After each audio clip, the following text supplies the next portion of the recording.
자, 여러분 반갑습니다. 이번 시간도 같이 문제 풀어볼 건데, 운동량과 충격량에 관한 가장 기본적인 문제부터 같이 한번 보도록 합시다. 우리가 수업 시간에 정의를 하기로 어떻게 정의를 했었냐면, 어, 우리가 원래 가지고 있었던 개념부터 잠깐 보도록 합시다. 우리 i라고 하는 값이 델타 p다 라고 얘기를 했고, i라고 하는 게 이제 우린 충격량 이라고 얘기를 하죠. 이 충격량은 운동량의 변화량과 같다라고 이야기를 했어요. 그리고 우리가 충격력이라고 하는 충격력은 물체가 이제 충돌을 할 때 이제 같은 시간 동안 받는 힘이라고 생각을 하실 때인데, 이 중요한 거니까 그냥 힘이 아니라 평균입니다. 자, 실제로 물체가 힘을 받을 때는 어떤 방식으로 받냐면 시간에 따라서 이런 방식으로 얻게 되는데, 우리가 충격력이라고 하면 이렇게 딱 평균값을 정의를 한다라고 생각하시면 돼요. 이 충격력은 이제 평균 힘이다 라고 생각을 하시면 되고, 얘 같은 경우는 델타 t분의 델타 p다. 시간 동안 이제 운동량의 변화량을 따져주시면 됩니다. 별로 어렵지 않아요. 같이 한번 보도록 합시다. A랑 B가 이제 글러브에 닿는 순간을 얘기를 하고 있고, A랑 B는 운동량 P0를 시작해서 0까지 갈 거예요. 즉 무슨 소리냐면 어, A랑 B를 비교를 했을 때 A, B의 이제 충격력을 보면 이 충격량이라고 하는 값이 델타 P라고 얘기를 했죠. 그래서 얘는 P0다 라고 생각하시면 돼요. 자, 그래서 운동량의 변화량 자체는 같은 크기를 갖고 있고, 이 운동량의 변화량이라고 하는 건 충격량이랑 같은 말이니까 얘도 당연히 같겠죠. 자, 그러면 이제 A가 B보다 큰 거를 구하라고 했으니까 당연히 답은 2번이 되는데, 이 디귿을 잠깐 보면은 이제 평균 힘이라고 하는 게 이렇게 나온다고 그랬죠. 델타 T분의 델타 P인데, A 같은 경우를 생각해 보면 델타 T 값이랑 B의 델타 T 값이 이렇게 있는데, A 같은 경우가 시간이 더 빨라요. 그래서 이제 시간 자체가 이제 B가 조금 더 길다라고 생각하시면 돼요. 즉, 시간에 대해서 반비례하는 값이니까 델타 E F랑 B의 FA랑 FP의 값을 따져주시면 B가 더 큰 게 아니라 A가 더 크다라고 생각하시면 됩니다. 자, 그래서 답은 디귿이고요. 자, 어렵지 않죠? 다음으로 갑시다. 15번입니다. 15번은 이제 운동량과 충격량 문제가 아니라 에너지에 대한 내용인데, 이 에너지와 관한 내용들은 여기 아래쪽에 있는 내용을 한번 보시면 공기 저항을 무시한다 라고 적혀 있죠. 공기 저항을 무시하고 마찰을 무시하면 어떤 일이 벌어지냐? 역학적 에너지가 보존이 됩니다. 특징은 마찰, 공기 저항 없을 때요. 이 역학적 에너지라고 하는 거는 두 가지로 분류가 되는데, 운동 에너지랑 그 다음에 이제 포텐셜 에너지가 있습니다. 이 포텐셜 에너지는 수업 시간에도 했는데, 용수철에서의 포텐셜 에너지가 있고, 지금 중력에서의 포텐셜 에너지가 있는데, 우린 중력 포텐셜 에너지만 한번 따져주시면, 중력 포텐셜 에너지는 mgh 이렇게 적어주시면 돼요. 중력과 속도의 질량의 높이 곱한 값이 되고, 운동 에너지 같은 경우는 2분의 1 질량 곱하기 속도의 제곱 이렇게 따져주시면 됩니다. 자, 같이 한번 해보도록 합시다. 일단 어떻게 할 거냐면 운동 에너지랑 중력 포텐셜 에너지랑 역학적 에너지를 이렇게 적어주실 거고, 그 다음에 여기서는 높이 값을 적어줄 거예요. 여기를 0, 여기를 h라고 적어줍시다. 얘가 위쪽으로 올라가서 정지를 한다라고 했는데, 이 정지하는 순간은 h 정지라고 적어줄게요. q랑 이제 문제를 잠깐 다시 한번 보시면, 이제 P랑 Q 위치가 있고요. 이제 위치를 여기다가 적어줄 건데, 0일 때 위치가 있고, 0일 때, 즉, 이걸 P라고 얘기를 하죠. H일 때 높이 Q라고 적어주시면 되고, R일 때 높이 이제 H 정지라고 따져주시면 됩니다. 0 같은 경우에서는 중력 포텐셜 에너지가 0이고, 운동 에너지는 크겠죠. 근데 역학적 에너지는 모두 같다라고 생각하시면 돼요. 이 세 가지 경우에서.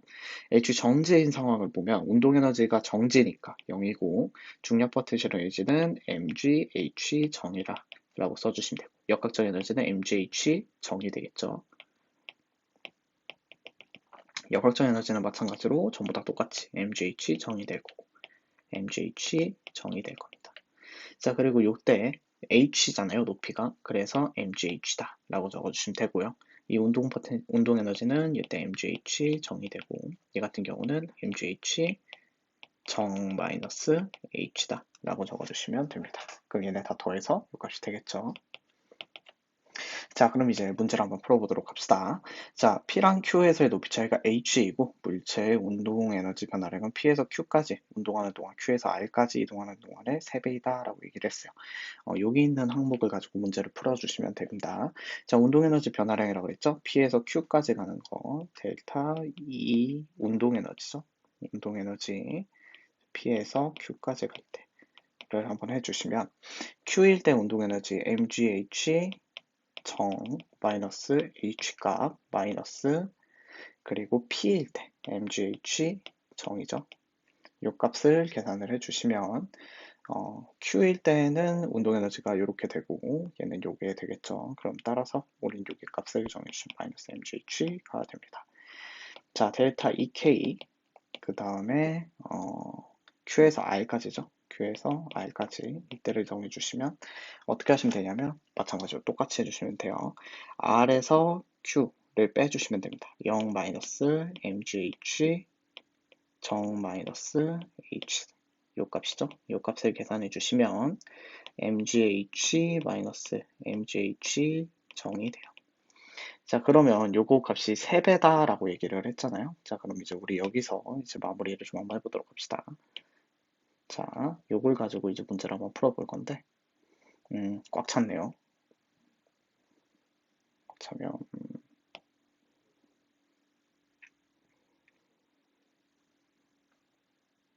줄이면 돼요. 스마트하죠?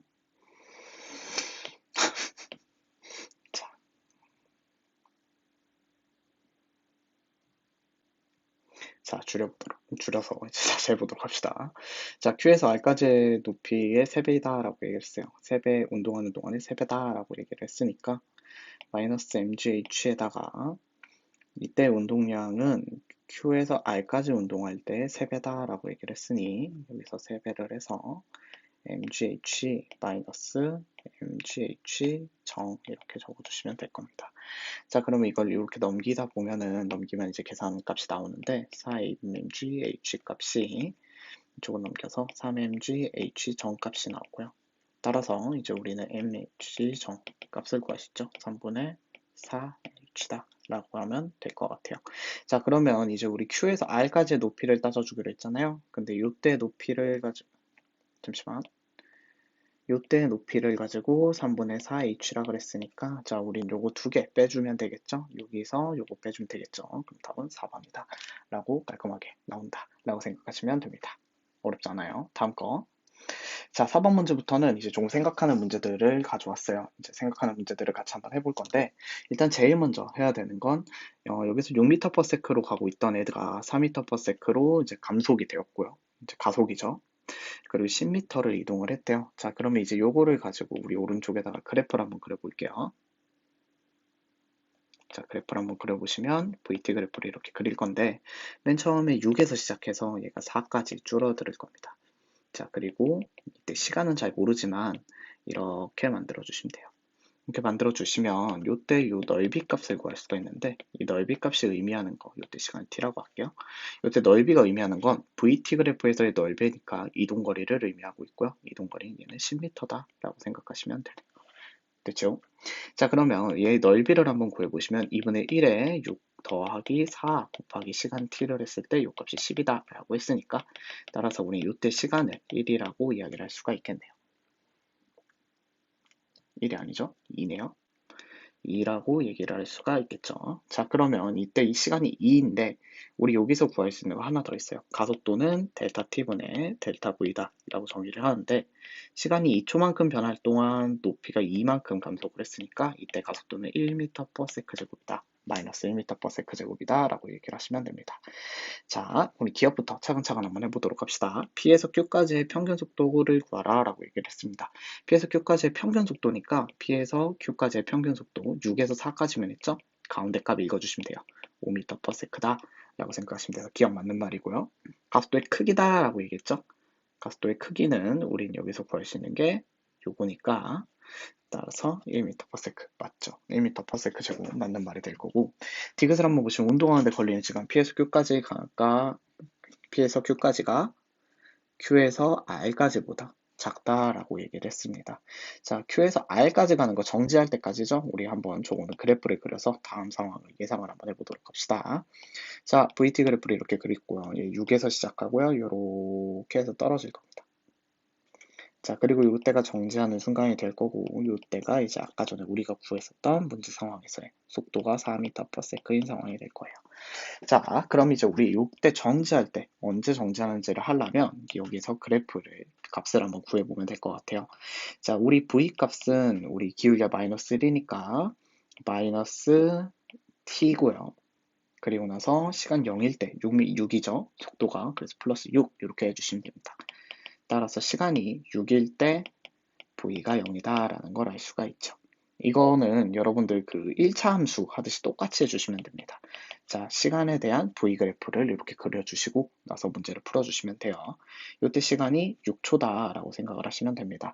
자, 그러면 P에서 Q까지 가는 데까지 시간이라고 하는 게 여기서 2초가 걸렸는데 여기서부터 여기까지 가는데 4초가 걸리죠. 자, 그래서 답은 이것도 맞는 말이 돼서 답은 5번이 됩니다. 오늘 하는 거 별로 안 어려운데 여기 있는 VT 그래프 같은 것들을 잘 꾸려가지고 문제 푸는 것 정도는 계속해서 연습을 한번 해줬으면 좋겠어요. 공식을 사용해서도 되는데 공식해서 하는 건 나중에 혹시 수능을 본다거나 기타 등등 여러 가지 상황에서 필요할 때 공식을 가지고 하시면 되고요. 지금 같은 경우는 그냥 그래프를 그려서 하는 게 여러분들의 그 어떤 사고력 증진에 조금 더 도움이 되지 않을까 싶습니다. 자, 고생하셨고 여태까지 과제 전부 다 잘 내고 있어서 매우 기쁘고 만족스럽습니다. 계속 끝까지 화이팅 해보도록 합시다. 날이 많이 더워요. 여러분들 건강 조심하시고 왔다 갔다 하실 때 코로나 진짜 기승이더라고요. 많이 조심하시고 여러분들 즐거운 방학 보내고 오길 바랍니다. 여기까지.